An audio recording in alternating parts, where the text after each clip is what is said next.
Pues otra vez el privilegio de estar aquí con ustedes compartiendo la palabra. Quisiera que me acompañaran a orar para que el Señor esté en todo momento aquí. Bueno, Señor, pues te doy tantas gracias, Dios, por esta noche que nos da la oportunidad de estar reunidos, Dios, congregados en tu nombre, en tu presencia. Gracias por todas las personas que estamos hoy aquí reunidas. Gracias, Dios, por los que están a punto de llegar también. Prepara el camino, Dios, que nada estorbe para las personas que tú tienes planeado que escuchen esto. Te pedimos hoy en especial, Señor, por la vida de la señora Alicia Guzmán. Dios, pues tú sabes este diagnóstico que le acaban de dar. Para ti, Dios, no hay nada imposible y sabemos que pues dentro de tu plan, Dios, está incluso las enfermedades y las situaciones y las pruebas, Dios. Yo te pido que tú a través de esto logres conquistar su corazón, Dios, que le permitas entender este propósito que tú has tenido específicamente con esta prueba. Ayúdala, Señor, y guárdala en todo, Dios, en sus pensamientos, en su temor, Dios. Permite que, si es tu voluntad, pues cada célula, cada tejido de su cuerpo se regenere, Dios. Y que todo esto, Dios, sea para su bendición, pero sobre todo para la gloria de tu nombre. Gracias, Dios, te lo pedimos en el nombre de Cristo Jesús. Amén.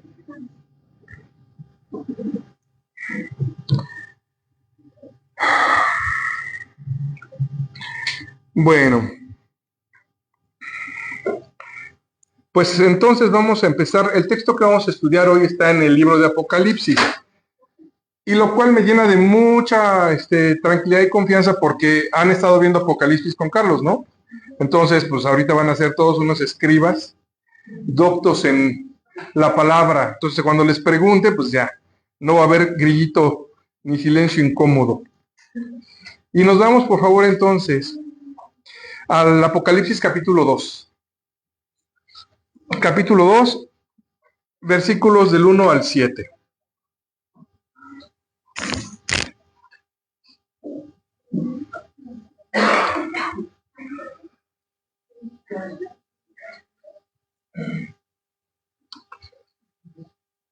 Y dice así: escribe al ángel de la iglesia en Éfeso, el que tiene las 7 estrellas en su diestra, el que anda en medio de los 7 candeleros de oro, dice esto: yo conozco tus obras y tu arduo trabajo y paciencia, y que no puedes soportar a los malos, y has probado a los que se dicen ser apóstoles y no lo son, y los has hallado mentirosos, y has sufrido, y has tenido paciencia, y has trabajado arduamente por amor de mi nombre, y no has desmayado.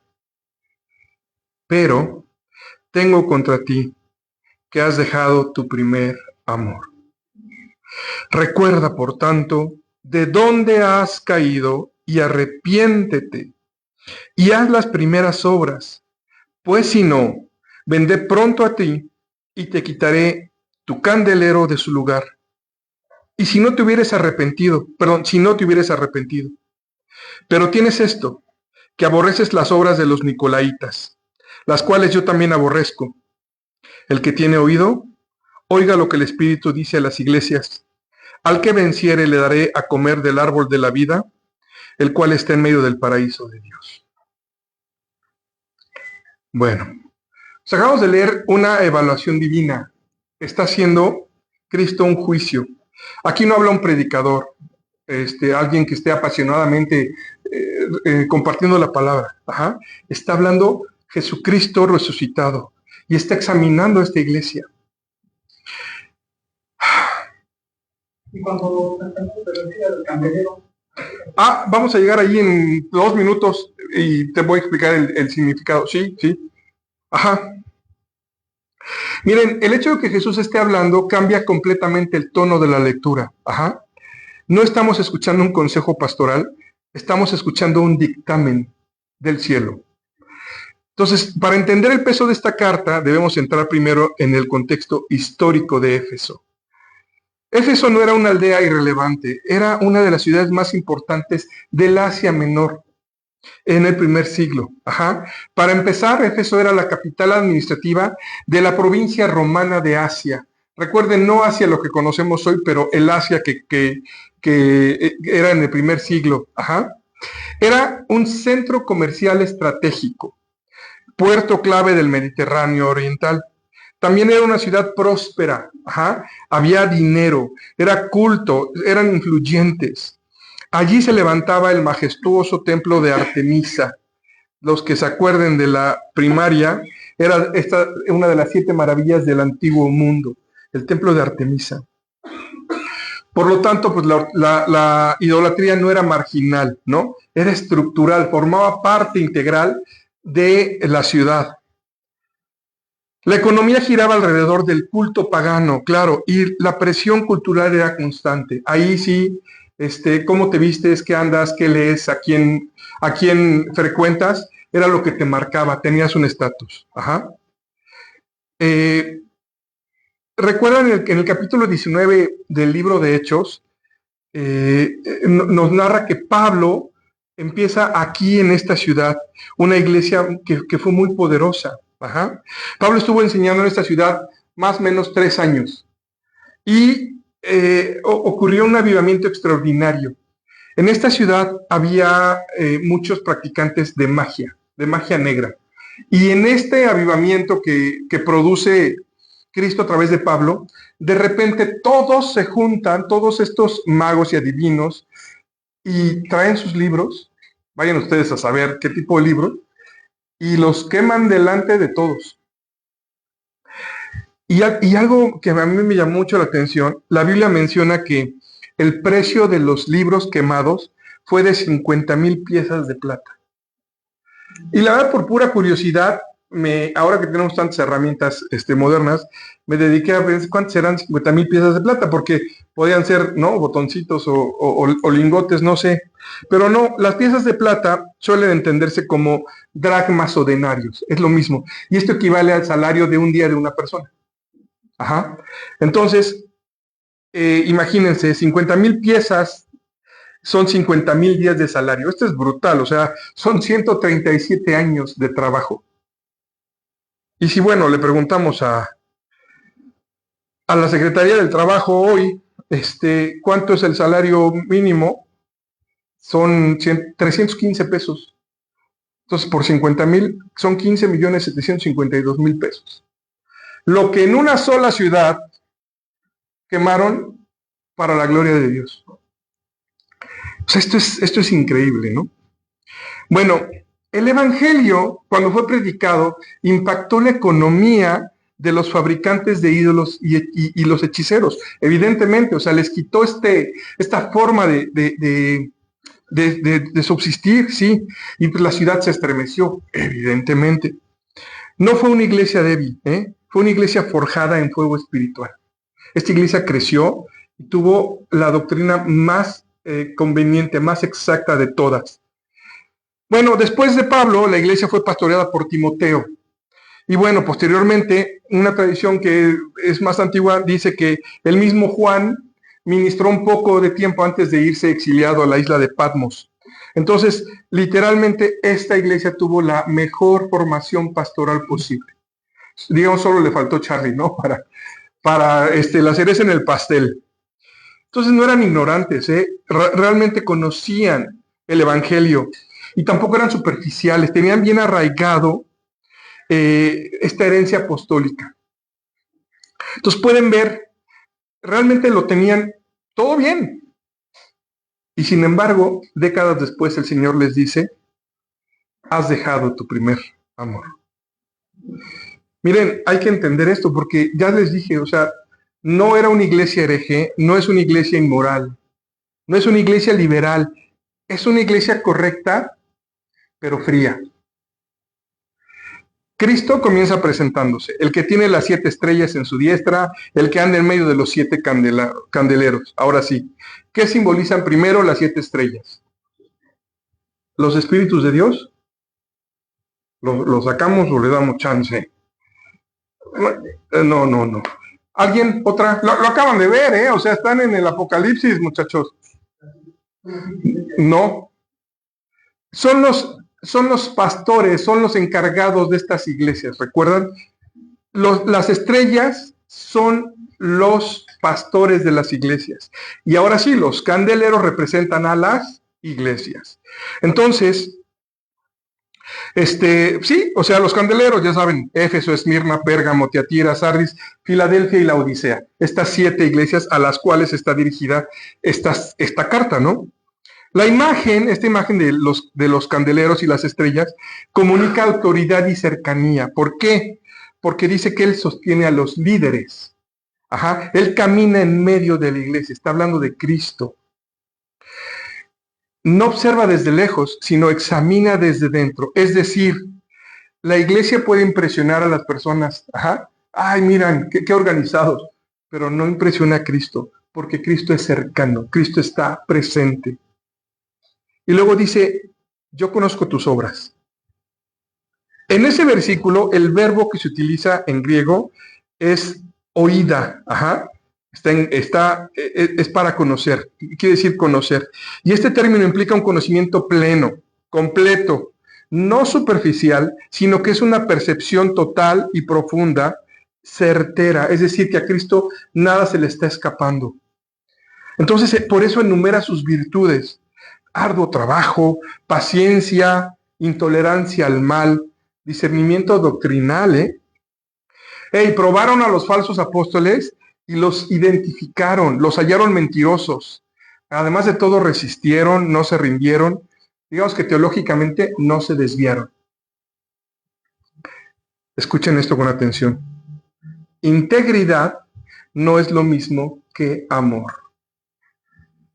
Porque viene entonces la frase más devastadora: pero tengo contra ti. Es una expresión jurídica, literalmente. Es una acusación formal. Cristo está levantando un cargo a esta iglesia. Has dejado tu primer amor.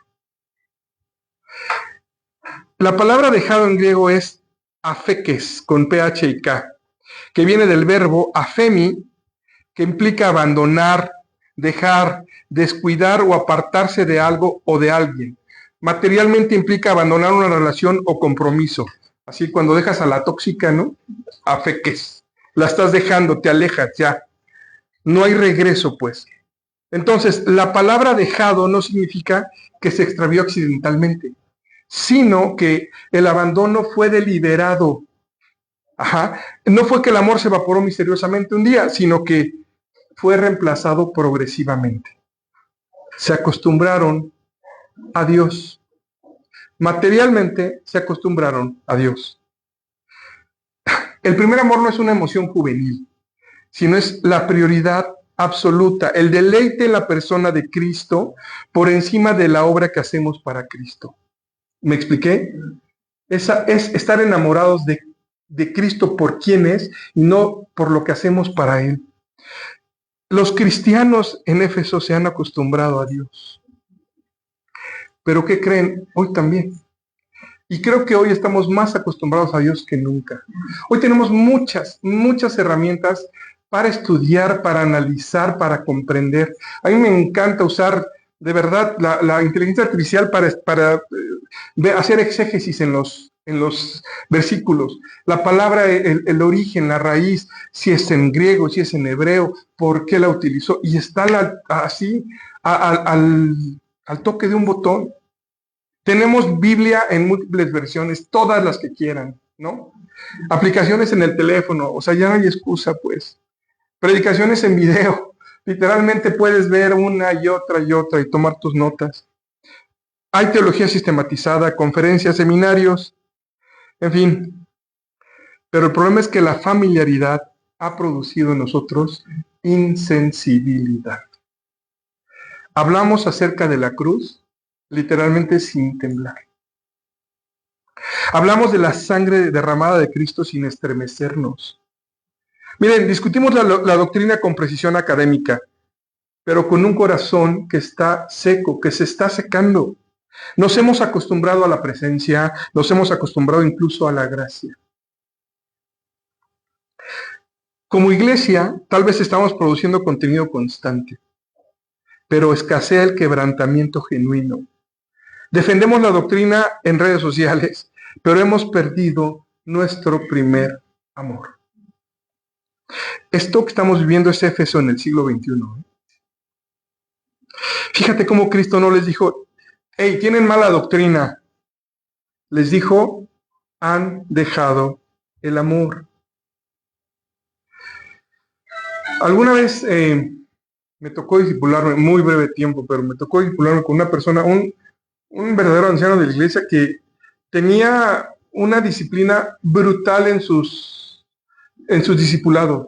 O sea, tú tenías que estar con tantos minutos de anticipación y tenías que prender tu cámara, porque si no prendías tu cámara, te botaba, te quitaba del estudio, ¿no? Si tenías una duda y preguntabas, espérame, no me interrumpas hasta que acabe, ¿no?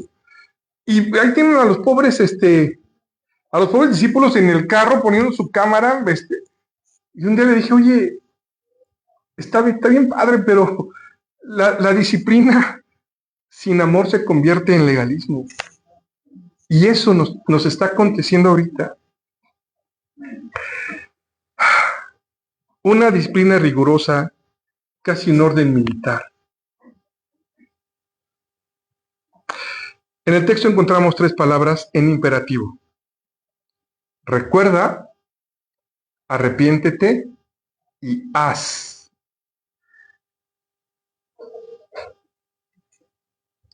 Tenemos que... Estas 3 palabras van a ser la clave de la predicación de hoy. Recuerda de dónde te saqué. Miren, tenemos que estar conscientes siempre de dónde nos sacó Cristo. ¿Por qué? Porque si no nos acordamos en dónde estábamos, va a ser muy fácil que caigamos. Como dice Carlos, ¿por qué pecamos? Porque creemos que no podemos pecar. Esa es la verdad. Ajá. Porque pensamos que no vamos a pecar. La caída no siempre es visible. Ajá. No siempre es moral. No es que ya se fue y engañó a su esposa o engañó a su esposo.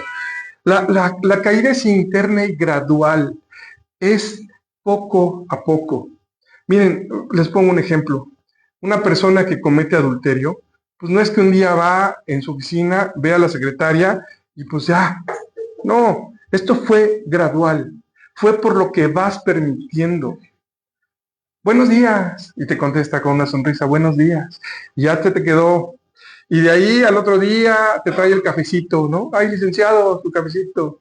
Y de ahí al otro día ya te mandó un mensajito, y de ahí al otro día, y de ahí al otro día. Y tal vez pasa un mes, pasa 2, pasa 6, ya fueron a desayunar, ya fueron a comer. ¿Cuándo? O sea, ¿cuándo te diste cuenta que estás en una trampa que tú mismo fuiste alimentando? El pecado es gradual, el pecado fuerte es gradual. Cuando menos te das cuenta, te estás divorciando porque ya fuiste infiel. Ajá, pero todo esto parte de la base que nosotros dejamos este amor. Empezamos a ver cosas chiquitas y nos empezamos a justificar. La iglesia en Éfeso seguía funcionando, como sigue funcionando hoy la iglesia, pero espiritualmente, ¿qué? Habían descendido. Es que los cristianos modernos también hemos descendido en asombro. Ya no nos sorprende la santidad de Dios. Ya no nos abruma su misericordia y no nos sacude su majestad. Como que hablar de Dios se nos hace ya común. Insisto, nos hemos acostumbrado a Dios. La siguiente palabra es arrepiéntete. Arrepiéntete no es sugerencia, es mandato. La pérdida del primer amor no es etapa normal de madurez, O sea, no sé si les ha pasado a ustedes o que han escuchado, sí, es que un tiempo estuve frío, pero ya regresé. Eso no es normal, eso no estaba bien, es un pecado, es desviación, es abandono. Entonces hay que tener cuidado. ¿Recuerdan qué quiere decir la palabra arrepentirse? ¿Alguien por qué dijo algo? Diría Carlos, enfréntenme. No, no quiere decir pedir perdón. Cambio, sí, va por ahí. Sí, cuando cometes un error y tienes que hacer lo opuesto, arrepentirse es cambiar de dirección. Eso quiere decir la palabra arrepentirse, la etimología. Yo voy para acá, para donde sea, ya no quiero ir para acá, y entonces voy para acá o para acá o para acá, pero ya no voy para acá. Eso quiere decir. En la Biblia, el arrepentimiento, sí, cometo una falta, y entonces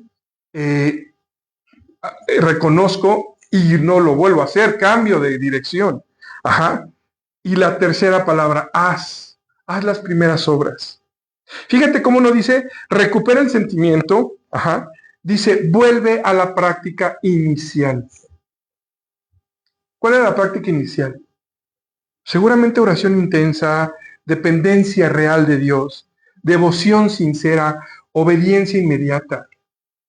Miren, a los niños en las escuelas cristianas les dicen, para que sea obediencia tiene que ser de buenas y a la primera. Si no cumple esas dos, ya no es obediencia. Y a nosotros es lo mismo, de buenas y a la primera, porque si no ya no es obediencia. Voy a alzar tu cuarto, ya no fue obediencia. ¿No? Ahorita voy, ya no fue obediencia. De buenas y a la primera. Y luego de esto viene una advertencia horrible. Quitaré tu candelero. Les quiero hacer una pregunta, mis queridos teólogos aragonenses. ¿La salvación se pierde? A ver, levanten la mano los que digan no y levanten la mano los que digan sí. ¿Un sí?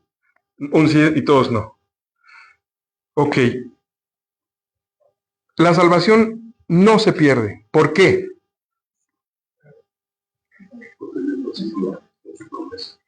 Porque Dios nos siguió con su promesa. Muy bien. ¿Alguien más? Dios no es hombre para mentir. ¿O para qué? Para arrepentirse, claro, sí. Claro, estamos sellados. Son las zarras, es la garantía del Espíritu, sí. Sí, Roger, perfectamente. Claro, pagó por los pecados pasados, presentes y futuros en un sacrificio único y suficiente, correcto. Sí, muy bien. La salvación es el amor de Dios sin condición. A pesar de que Él sabía, en el momento que nos salvó, que íbamos a seguir pecando, no nos condicionó. No, mira, si vuelves a pecar, mira, si vuelves a hacer esto. No, nos dio este regalo. Como dice Carlos, no puedes perder lo que ni siquiera pudiste ganar. ¿Qué hicimos para ganar la salvación? Nada. ¿Qué aportamos para la salvación? Nuestro pecado. Nada más. Fue por gracia, fue por misericordia. Fue una vez que entendimos que cuál era nuestra condición, que estábamos perdidos. ¿Por qué? Por el pecado. Aceptamos que un tercero pagó por lo que nosotros teníamos que pagar y entregamos nuestra vida. Punto. Entonces, ¿a qué se está refiriendo cuando dice quitaré tu candelero? Si no es a la salvación. Al ministerio, muy bien, sí. Está hablando de perder la función como iglesia, como cristiano. Esta función portadora de luz. Ustedes son la ¿qué? La luz del mundo. Sí. Y a pesar de esto es posible mantener la estructura de una iglesia y perder la presencia, Es posible tener reuniones, tener prédicas y carecer de gloria. Sí. Miren, hoy podemos confirmar lo que Cristo profetizó. Literalmente, solo hay que consultar el mapa. La ciudad de Éfeso hoy son unas ruinas arqueológicas. ¿No está? La iglesia que una vez fue faro espiritual desapareció. ¿Por qué? Porque Cristo cumple sus advertencias. Quitaré tú. Y después de esto finalmente encontramos la promesa. Al que venciere, le daré de comer del árbol de la vida. Miren, el vencedor es quien vuelve a amar. No quien impresiona con acciones espirituales o sermones o lo que quieran, sino quien restaura el amor primordial de Cristo, el primer amor de Cristo. Uno de los tesoros más grandes que tiene esta iglesia verdaderamente es la doctrina. La doctrina de esta iglesia es completa y totalmente bíblica, está fundamentada en el precepto de la Biblia, ¿sí? Es una doctrina sana. Yo el otro día estaba hablando con una persona que estaba en otra iglesia y hablaban en lenguas, ¿no? Y entonces me decía, oye, es que pues también la Biblia, o sea, ya no me quise yo meter mucho ahí porque ya estaba muy contristado aquel pobre. Entonces le digo, mira, un simple ejemplo. Lo que pasa es que, diría el gabacho, monkey sí, monkey do, ¿no? El changuito hace y el... Digo, en mi iglesia, pues no sé cuántas personas hemos de ser, pero te quiero decir que hay células en muchas partes del país, en el extranjero y en Europa. ¿Qué te gusta? ¿Cuántas personas seremos? no sé, no sé, es un misterio, pero ¿qué seremos? ¿1,000 personas? ¿3,000 personas? ¿30,000 personas? Le digo, yo jamás he escuchado a alguien que hable en lenguas en la iglesia. O sea, no puede ser que, de acuerdo a lo que tú dices, el Espíritu no esté en mi iglesia. No, o sea, simplemente la doctrina que te están enseñando. Y una cosa que tenemos increíble y verdadera en esta iglesia es la doctrina. Sin embargo, la idea central de este texto que acabamos de leer es clara, pero llena de malas noticias. Fíjense, una iglesia puede ser doctrinalmente perfecta, moralmente disciplinada, activa, pero aún así estar espiritualmente caída. Si esta iglesia abandonó su primer amor por Cristo. Mira, perdóname, pero no puedo evitar confrontarte hoy. Hey, ¿te preocupa más la reputación en la célula que la intimidad espiritual? ¿Te apasiona más defender posiciones teológicas que adorar a la persona gloriosa de Cristo? Acostumbrarse a Dios es el inicio de la decadencia espiritual. Y esta no comienza con escándalo público, ya se los dije, comienza con la frialdad privada. Ajá. No comienza con una herejía abierta y, a ver, es que, no, comienza con la pérdida del deleite. El día que la cruz nos deja de maravillar, ese día comenzamos a caer. El día que servir, sea como sea que sirvas, reemplaza amar, comenzamos a caer. El día que conocemos más acerca de Dios, pero que lo disfrutamos menos, ¿qué creen? Comenzamos a caer.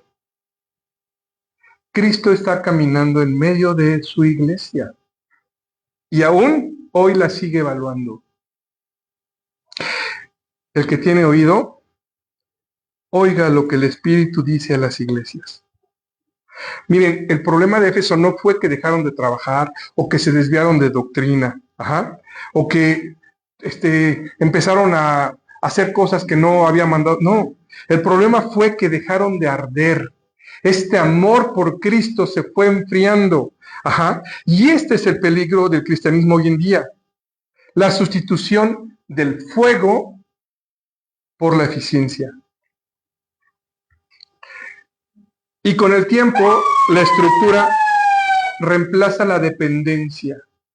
¿Ustedes creen que está mal depender? Si es de Dios, claro que no. Nosotros dependemos de Dios. Depender de cualquier otra cosa, de cualquier otra persona que no es Dios, por supuesto que está mal. Entonces, la experiencia, y no me refiero al conocimiento acumulado, sino a la experiencia, lo que estamos viviendo, reemplaza la comunión. Ahí está el ejemplo de las iglesias emergentes. Todo este espectáculo lleno de luces, humo, canciones, instrumentos. Es una experiencia que está reemplazando la verdadera comunión. Y la información reemplaza la adoración. Porque pues, hoy en día todo lo tenemos acá, entonces ya no es necesario rendirme y adorar. El problema es que nadie lo nota al principio. Este es un mal como el cáncer, no te das cuenta. ¿Por qué? Pues porque la maquinaria sigue funcionando, la iglesia sigue avanzando y no se ve. El problema es que Cristo no evalúa la maquinaria, Cristo evalúa el amor. ¿Recuerdan cuando está hablando Jesús y dice, mira, no es necesario que vayas y te acuestes con la chava, con que la codicies en tu corazón? No es necesario que mates a tu prójimo, a tu hermano, con que en tu corazón le llames fatuo, dice, ¿no? ¿Por qué? Porque Jesús evalúa el corazón, lo que viene del corazón. Entonces, el primer amor no es simplemente el entusiasmo inicial. Quiero que vayas haciendo este ejercicio hoy y te acuerdes del día en el que recibiste a Cristo en tu corazón. Ve poniéndolo en tu mente porque lo vamos a ocupar. El primer amor tampoco es una emoción inmadura, no es un sentimiento superficial. El primer amor es la prioridad absoluta de Cristo en el corazón. Ajá. Es cuando Él, o sea, Cristo, no compite con nada en tu vida. Es cuando obedecerle no es carga, sino deleite. Es cuando su presencia no es una rutina, sino una necesidad. Yo no sé si hoy voy a pisar muchos callos o me voy a pisar los míos, pero la verdad es que los cristianos modernos tenemos una rutina. Y entonces en la mañana y tengo 10 minutos para orar y 2 minutos para leer y 0 minutos para memorizar porque ya se me hizo súper tarde y en la noche y así, o sea, y muchas veces lo veo por ejemplo con mis discípulos, les es una carga el leer. Cuando el fundamento principal, nuestra fuente de vida es la Biblia. O sea, un cristiano que no lee la Biblia es tan ridículo como un humano que dice que no respira aire. No existe, no hay. Y lo que ha venido diciendo Carlos todos estos meses, el analfabetismo bíblico, gracias, es horrible. Porque todo el mundo puede opinar con base en lo que vio en un TikTok, por el amor de Dios. Pero tú pregúntale acerca de la escritura, no tiene idea. Oye, ¿ya leíste la Biblia? Por lo menos una vez completa, no. Y son cristianos que llevan años en Cristo, ¿eh? Lo que les pasó a los efesios fue sumamente importante. Recordemos que esa iglesia vio milagros extraordinarios, ajá. O sea, los pudieron ver. Imaginen, por favor, la intensidad espiritual de aquellos primeros años. Primero, la ruptura con la idolatría. De repente, de ser una ciudad idólatra dedicada al templo de Diana y todas estas cosas, de repente convertida toda al cristianismo, adorando a Cristo, reconociéndolo como Señor. Ajá, pues esto ya les dije, les costó dinero, verdaderamente. También reputación, relaciones. Claro, seguir a Cristo implica riesgo real. Seguir a Cristo tenía costo. Y saben que donde hay costo, por lo general hay pasión. Y si tienes un hobby caro o no tan caro, lo vas a entender. Cuando te cuesta, te apasiona. ¿Sí? ¿Te está costando seguir a Cristo?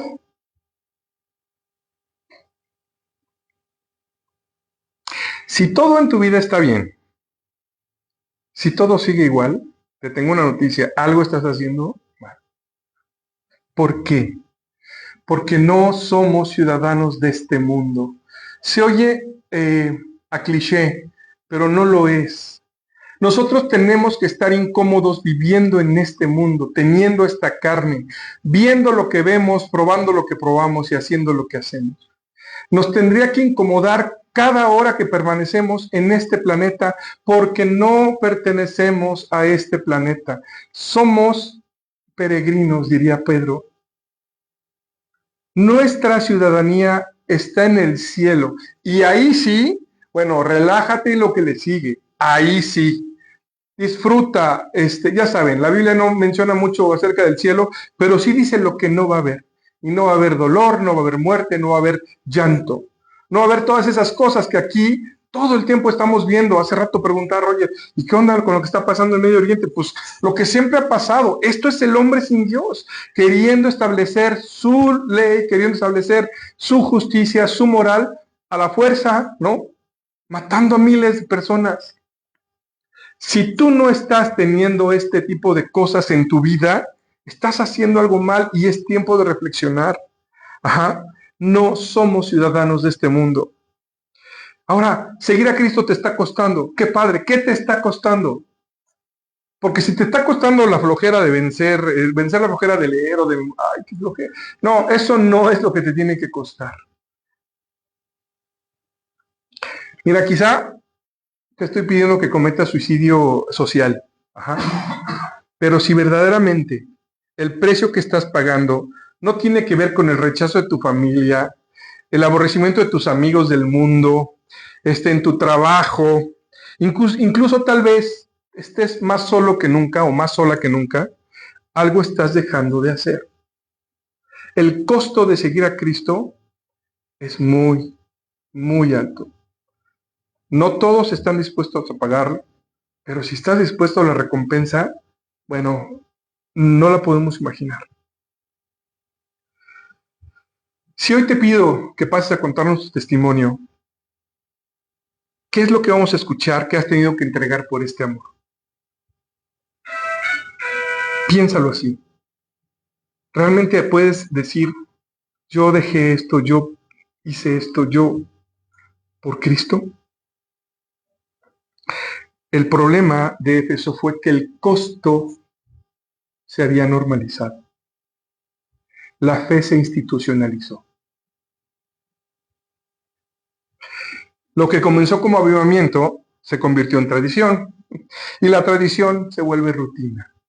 Y la rutina es abominable, mata, destroza. ¿Por qué oramos los cristianos a la hora de comer? Para dar gracias, claro. ¿Por qué? Porque estamos reconociendo que todo lo que tenemos, que esta provisión que vamos ahorita a comer, nos la dio Dios.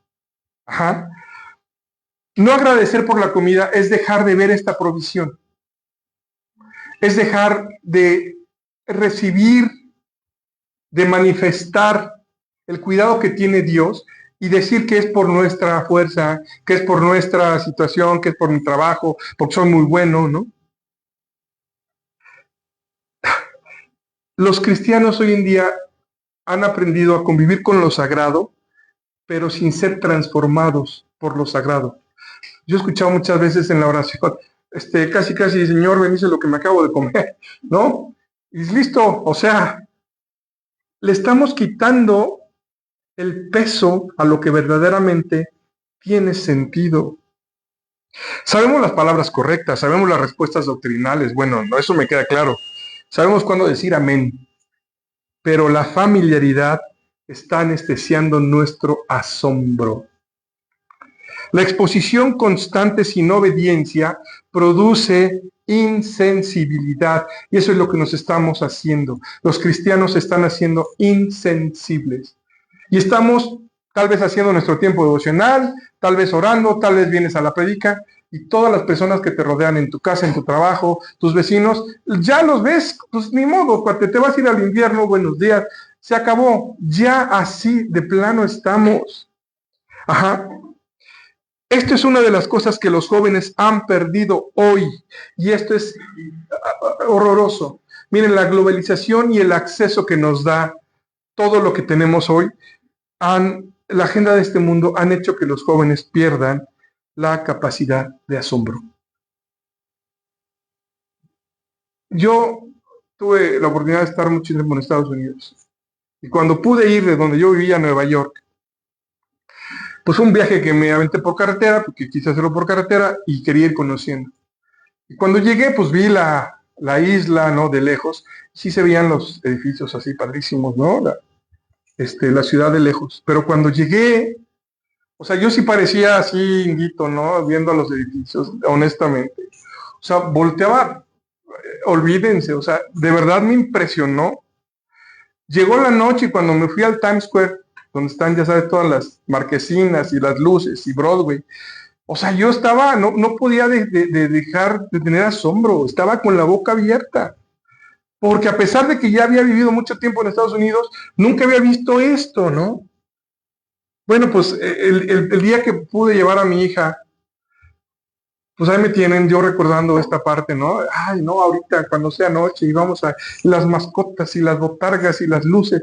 Entonces yo así la tenía con los ojos cerrados. Y mira, ah, sí. O sea, sí me cayó el 20 y dije, o sea, ¿qué pasó? Yo seguía yendo y me seguía asombrando, ¿no? Pero pues es que hoy lo tenemos todo al alcance de un botón. Ese es un problema fuerte. Escuchamos predicaciones súper profundas, o sea, tenemos un pastor que, bueno, ya lo saben, lo conocen, ¿no? Él de 3 palabras se hace toda una serie. O sea, a mí me sorprendió como de una pregunta, no sé si vieron ahí en satélite, ¿qué espera del cristianismo? Se aventó 4 semanas o 5 semanas hablando de una serie que se la sacó, o sea, de la sabiduría que Dios le da. Ajá. Estudiamos teología sistemática, analizamos palabras griegas y hebreas, como les decía. Pero si tu corazón no está ardiendo, esto se convierte simplemente en conocimiento frío. Ajá. Éfeso era fuerte en discernimiento. Cristo lo reconoce. Probaban a los falsos apóstoles, los identificaban y les decían mentirosos. Eso es muy saludable, claro. La iglesia necesita discernimiento. La verdad importa, por supuesto. La doctrina también. Cristo mismo, como se los dije, elogió su fuerza doctrinal. Pero la verdad sin amor se convierte en dureza. Porque sé que la tengo y porque vienes tú para venir a decirme lo contrario. En lugar de tener misericordia para esas personas, en lugar de tener amor, de compartir lo que una vez a nosotros nos compartieron. Ajá.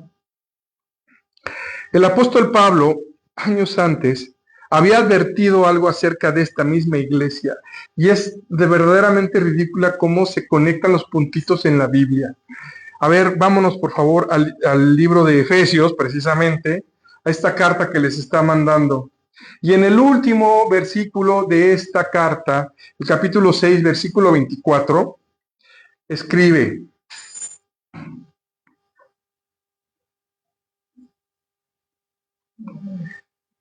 la gracia sea con todos los que aman a nuestro Señor Jesucristo, que dice, con amor inalterable, que no cambia, que no se altera. Fíjense, se los está diciendo años antes y acabaron haciéndolo. Es impresionante. O sea, Pablo cierra esta carta enfatizando el amor perseverante hacia Cristo inalterable, que nuestro amor no se transforme.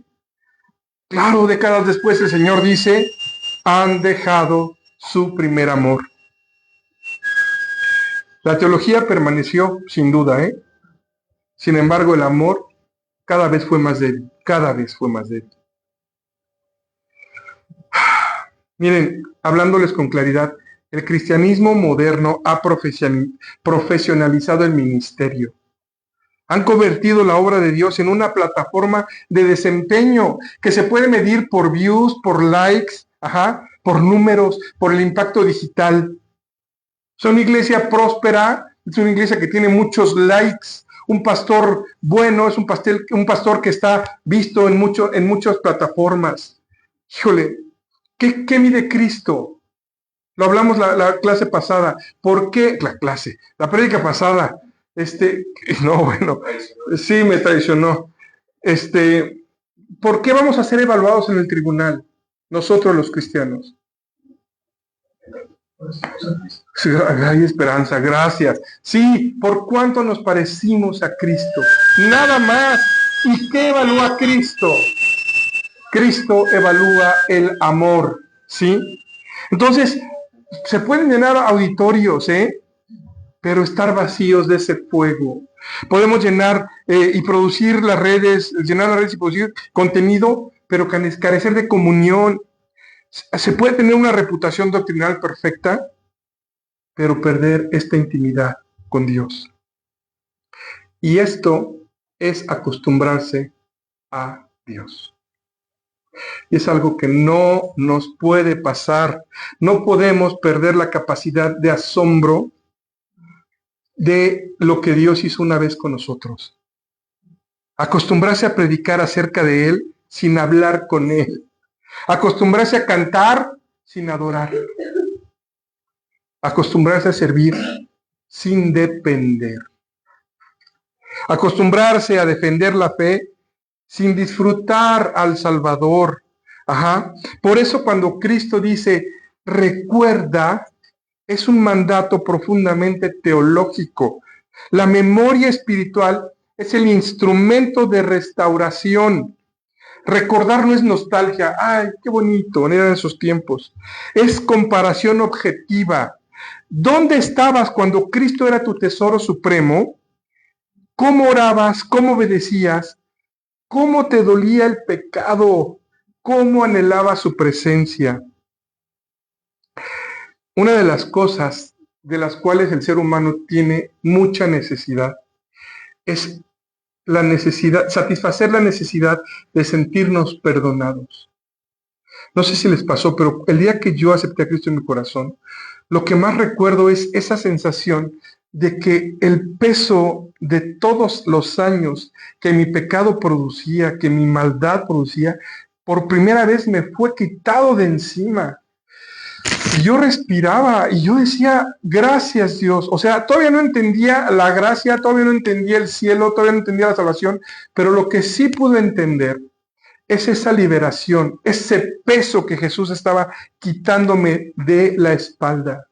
Este arrepentimiento que está ordenado el Señor, aunque no lo puedan creer, no es para incrédulos. Arrepiéntete, le está diciendo a creyentes maduros en una iglesia con doctrina perfecta. Miren, el arrepentimiento entendemos que es la puerta que nos abre a la fe. Es lo primero que tenemos que hacer cuando estamos en el mundo y queremos ser salvos. Claro, pero también el arrepentimiento es la puerta de regreso al primer amor. Y el arrepentimiento no se puede dar si no tienes honestidad contigo mismo. Si no puedes entender que verdaderamente ese amor lo has dejado, te has acostumbrado, lo das por sentado, ve tú a saber. Haz las primeras obras. ¿A qué se refiere? ¿No que no era por obras? No, no es cierto. Una de las necesidades más grandes que tiene el ser humano, como les dije, es esta necesidad de sentirse perdonado. Ajá. Las obras iniciales son las obras de la expresión inicial. Ahora sí, recuerda cuando aceptaste a Cristo la primera vez. Recuerda qué pensaste, qué hiciste ese día. Digo, no sé cuánto tiempo te duró, a mí muy poquito, cuando ya pecaste otra vez, ¿no? Y ahí vas otra, pero bueno, en ese momento, esas primeras obras, ¿recuerdas cómo te dolía lastimar tu relación con Dios? Hoy en día muchas veces pecamos y justificamos. Llegamos a justificar nuestros pecados y es el colmo de lo que podemos hacer. Las obras iniciales, lo que se refiere a Cristo, es la expresión del amor inicial, ese que experimentaste la primera vez que Cristo llenó tu corazón. Y estas obras emanan del resultado de haber satisfecho la necesidad del perdón. Claro, ya me sentí perdonado y entonces viene todo esto a mi corazón. La obediencia temprana era inmediata. No sé ustedes, pero a mí me dijeron que la música, que las fiestas, pues yo las fiestas, porque nada de lo que me ofrecía el mundo se comparaba con la dicha que yo tenía. Y entonces era rapidísimo. Y repito, hoy estamos justificando. Es que voy al antro para ver si alguien rescato de su mundo, ¿no? Híjole. La comunión era constante. Todo el tiempo, ¿no? Por lo menos a mí me pasaba, Señor, no permitas, ayúdame. Oraciones a veces que digo, emanaban del corazón, pero muchas veces sin sentido, tal vez acostumbrado a la tradición de la religión popular, pero la dependencia era visible. Tú cuando ves a un cristiano recién nacido, puedes ver este gozo, esta dependencia de Cristo. ¿Por qué la perdemos? ¿Por qué se nos hace fácil darlo por sentado? Necesitamos volver a las prácticas que hemos relegado: la oración prolongada, confesión profunda, adoración reverente, lectura devocional sin distracciones. Si de por sí cuando estás leyendo, no sé si te pase, pero a mí sí, empiezas a pensar en todo, menos en lo que estás leyendo, y ya estás leyendo, primera carga, y ya estás pensando, sí, mañana cuando llegue le voy a hacer así, le voy a decir lo primero, y sigues leyendo. O sea, Carlos me explica, mira, es el enemigo, estás entrando a una batalla y pues si pudiéramos verlo, estaríamos viendo cómo materialmente nos quieren asesinar, ¿no? Pues claro, ¿Por qué no lo logramos? Porque no queremos, ¿sí? El servicio sin autoproclamación. Me ha tocado ver, pues es que mi grupo de discipulado, ay, por favor, sea bueno. La advertencia que está haciendo Jesús del candelero es devastadora. Una iglesia puede seguir existiendo, sí, pero puede haber perdido lo que decía Damián, su función espiritual. Es una iglesia que va, ¿son salvos? Sí, la salvación no se pierde, pero ¿qué obras van a producir? ¿Qué resultados van a entregar? Y es que tenemos un problema porque todos los dones que hemos recibido conllevan una responsabilidad sí o sí. Esto lo explica Jesús en la parábola de los talentos, ¿recuerdan? Te di 10, te di 5. Es que tuve miedo, Señor. ¿Se acuerdan que sigue? Mal siervo. Dios mío.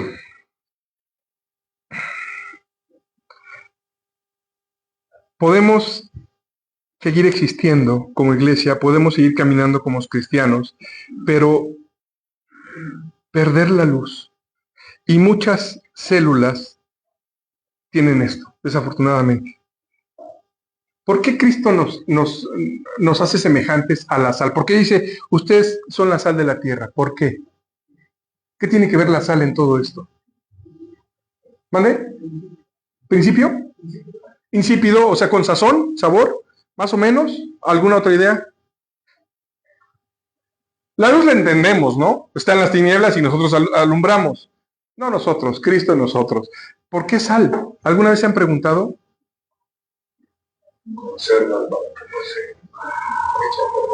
Muy bien, don Damián, muy bien.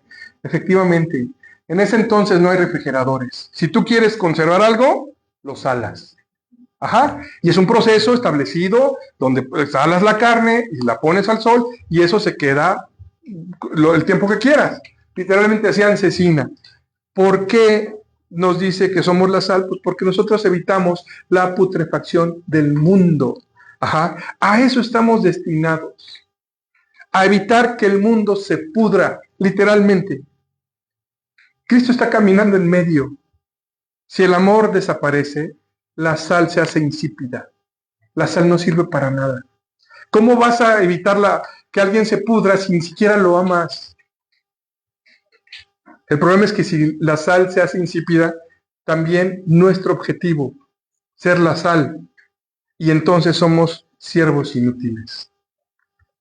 Mira, finalmente, la promesa del árbol de la vida nos lleva de vuelta al Edén. Hoy tú oyes árbol de la vida y tienes que regresarte al Edén sí o sí. Es una imagen escatológica. ¿Saben qué quiere decir o qué estudia la escatología? A los escatos. Sí, sí, no, muy bien. Sí. Escatos quiere decir el griego para último y logos, estudio, ya saben. Entonces la escatología es, digamos, la rama de la teología o de la filosofía que estudia las cosas de los últimos tiempos. Ajá. Digamos, no tanto así como la profecía, pero sí lo que va a acontecer. Ajá. Entonces, ¿qué está diciendo aquí? Esto es un mensaje escatológico. El vencedor participa de la vida plena en comunión con Dios. El que venciere. La restauración del amor anticipa la restauración final. Si tú restauras hoy el amor que has dejado, que has perdido, estás anticipando esta restauración en el paraíso, donde vas a ir a comer del árbol de la vida y va a haber solamente cosas buenas. La estructura del texto que estamos estudiando es clara. Es un resumen. Primero, la revelación de Cristo. Ajá. Luego viene un elogio que hace Cristo objetivo. Conozco tus obras, ¿recuerdan? Luego viene una acusación directa, la condena. Pero tengo contra ti. De ahí viene un mandato triple. Recuerda, arrepiéntete y haz. Y después viene una advertencia, diría la teología, advertencia solemne. Pues si no, vendré pronto a ti y quitaré tu candelero. Y por último, la promesa gloriosa, al que venciere. La idea central es la doctrina sin amor es decadencia espiritual. Ajá. Y esta confrontación del primer amor tiene que ser personal. No nos podemos escudar en la iglesia, en la célula, en mi grupo de discipulado. Es personal. Pregúntate si tu corazón arde. Pregúntate si tu comunión es profunda. Pregúntate si disfrutas de Cristo. Si no es más bien una carga, un deber, algo que tienes que hacer. Tendría que ser lo mejor que te pasó. El mayor peligro no es el ateísmo externo, es la frialdad interna, esta costumbre de recibir cada día, de despertarnos, de no valorar, de no entender que si respiras, que si te mueves, que si compras, que si comes, es por la misericordia y la voluntad de Dios. Acostumbrarse a Dios es dejar de temblar ante su santidad. Y este concepto lo hemos demeritado mucho. La santidad de Dios nos tendría que poner a temblar porque, insisto, se nos va a comparar con su Hijo. Y si su Hijo fue perfecto y santo, espera que nosotros seamos perfectos y santos. ¿Por qué? Porque tenemos los elementos para poder serlo. Lo que necesitamos, Cristo nos lo dio en la cruz.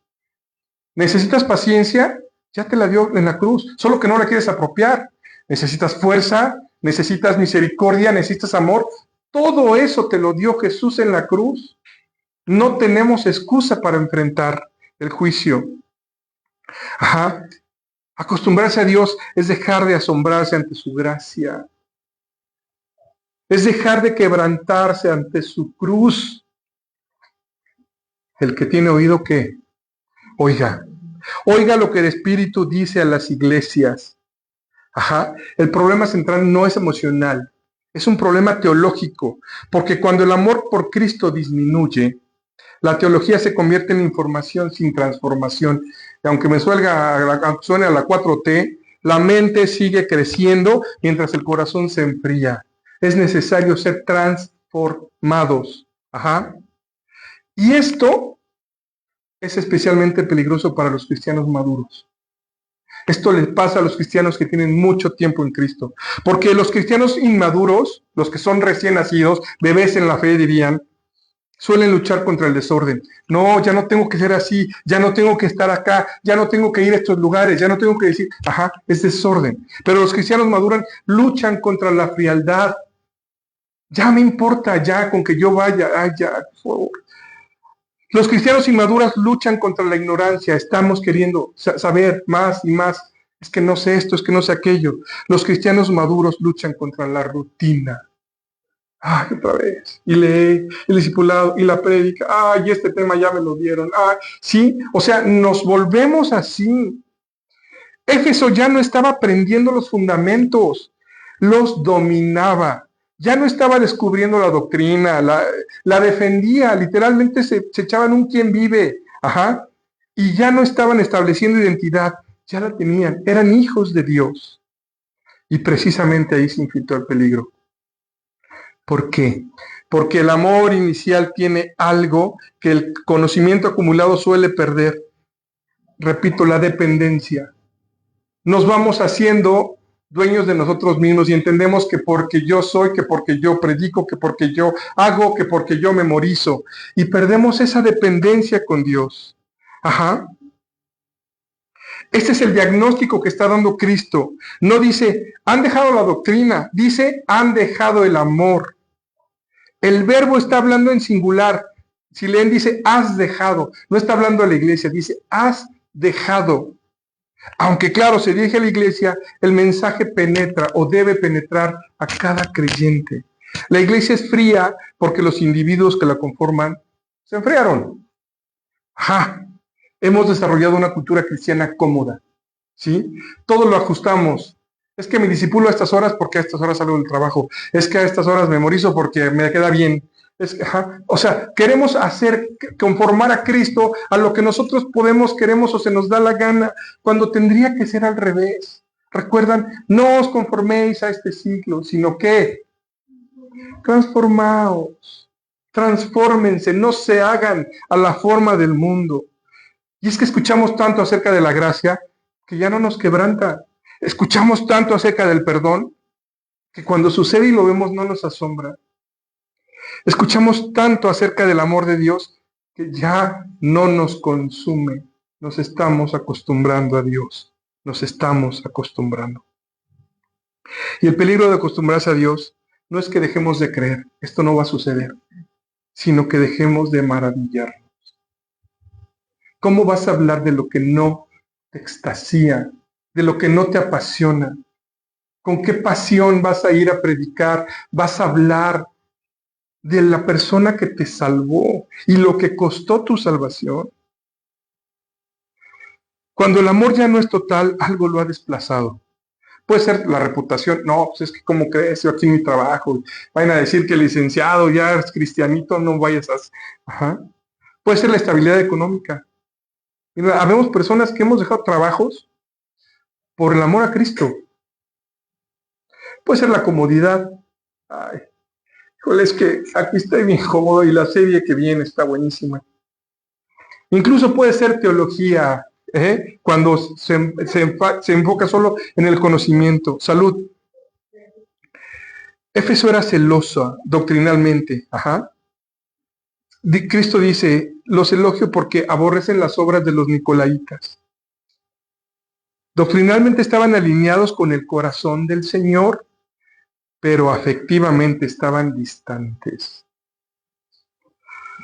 Mira, si tu vida secreta, es decir, la interior, no está llena de comunión, has dejado tu primer amor.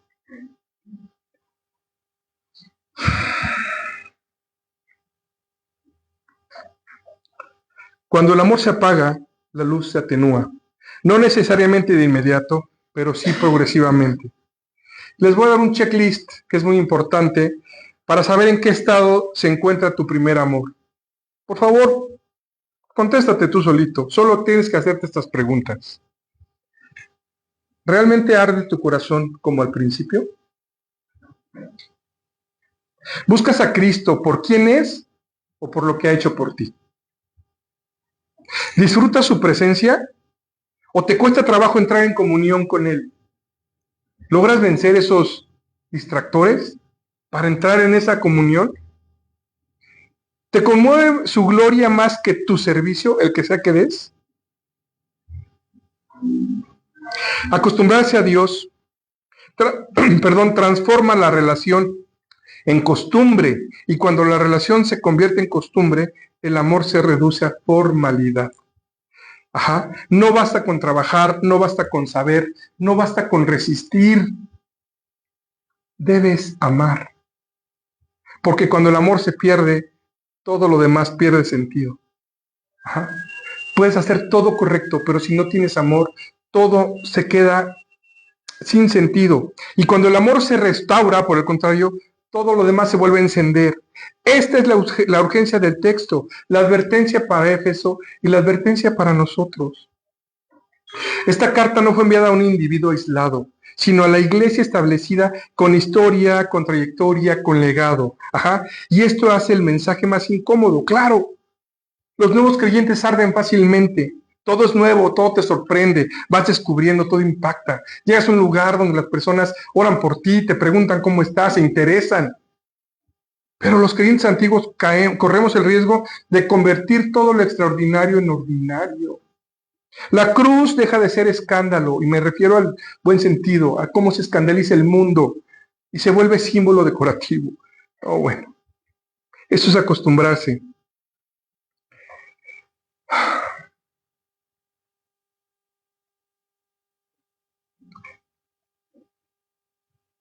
Miren, Cristo no busca iglesias impresionantes. Cristo no busca creyentes perfectos. Busca personas o iglesias enamoradas de Él. No busca auditorios llenos, busca corazones encendidos. Ajá. Recuerden esto.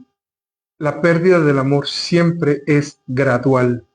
Primero se pierde el deleite, luego se pierde la sensibilidad, luego se pierde la urgencia y al final acabamos perdiendo la presencia. Finalmente solo queda una estructura vacía. ¿Te has acostumbrado a escuchar acerca de la santidad sin postrarte?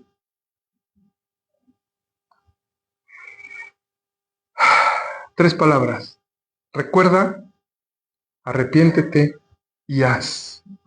Cristo no está pidiendo ningún sentimentalismo, te pide que regreses. Ajá. Y la promesa final muestra que este regreso no es en vano, al que venciere. La restauración del amor anticipa comunión eterna. Volver al primer amor es el anticipo del paraíso restaurado. ¿Quieres experimentar un poquito de lo que te va a tocar allá? Regresa a este primer amor. Recuerda lo bien que te sentías, lo puro que estabas, lo que te daba temor el pecar. Ajá. El mayor peligro de la iglesia no es la persecución, es la familiaridad espiritual. No es que nos ataquen externamente, es el enfriamiento interno. Ajá.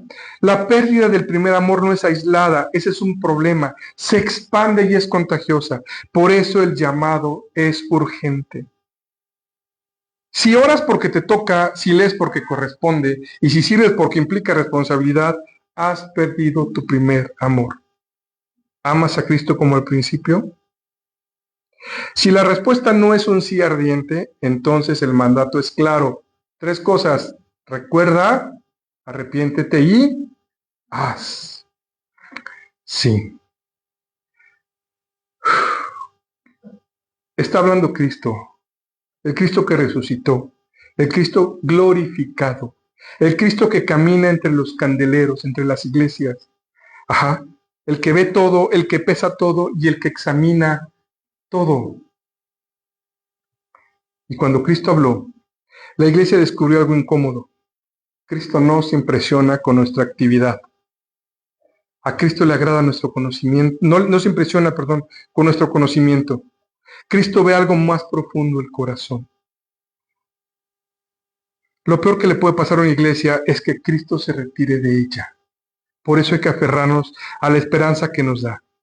7 veces dice en el Apocalipsis, al que venciere. No al que empezó, no al que prometió, no al que intentó. Al que venciere.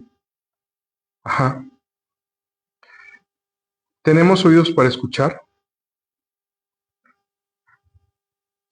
Porque el que tiene oído, oiga. Bueno, pues vamos a orar. Señor, danos la capacidad de entender cómo está nuestro amor. ¿Cómo está ese primer amor, Señor? Ayúdanos a recordar esta inmensa decisión, Señor. Nuestra comunión al principio, Dios, que no nos distraiga nada de lo que tenemos, de lo que vemos, de lo que pensamos, Dios. Ayúdanos a regresar, Dios. Ayúdanos a actuar para que podamos tener, Señor, esta dignidad ante tus ojos. Que podamos ser dignos, Dios, que valga la pena el sacrificio que tú hiciste. Dios, no nos permitas desviarnos. Ayúdanos a seguir manteniendo la buena doctrina. Ayúdanos a seguir manteniendo todo el servicio, Dios, pero por favor, Señor, permítenos seguir amando. Restaura nuestro corazón, Señor. Ayúdanos a que así sea. Te lo pedimos por Cristo Jesús. Amén.